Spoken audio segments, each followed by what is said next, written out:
Hi అండి, నేను ఈరోజు టమాటో వంకాయ కర్రీ రెసిపీ చేస్తున్నాను. ముందుగా కడాయి పెట్టుకొని కడాయిలో ఆయిల్ వేద్దాం. ఆయిల్ వేగిన వెంటనే 2 స్పూన్ల అల్లం వేద్దాం. అల్లం వేసిన వెంటనే మనము ఆయిల్లో బాగా మగ్గనిద్దాం. రెడ్ కలర్ వచ్చేంత వరకు మగ్గనిద్దాం. ఆయిల్లో అల్లం ఎంత మగ్గితే కర్రీ అనేది అంత బాగా వస్తుందండి. బాగా మగ్గనిద్దాం. ఆయిల్లో అల్లాన్ని రెడ్ కలర్ వచ్చే వరకు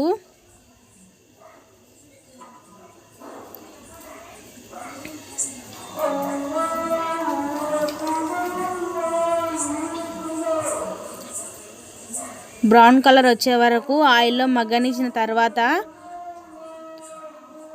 ఒక చిన్న ఉల్లిపాయ కట్ చేసి వేసేద్దామండి.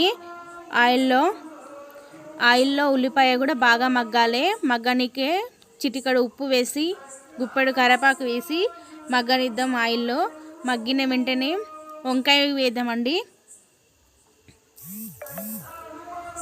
వంకాయలు కూడా ఆయిల్లో మగ్గనిద్దాం. అలాగే గుప్పెడంత పసుపు వేసి ఆయిల్లో మగ్గనిద్దాం. ఆయిల్లో మగ్గిన తర్వాత 3 స్పూన్ల కారం వేద్దామండి. 3 స్పూన్ల కారం వేసి ముక్కలకు పట్టించేటట్లు కలుపుదాం.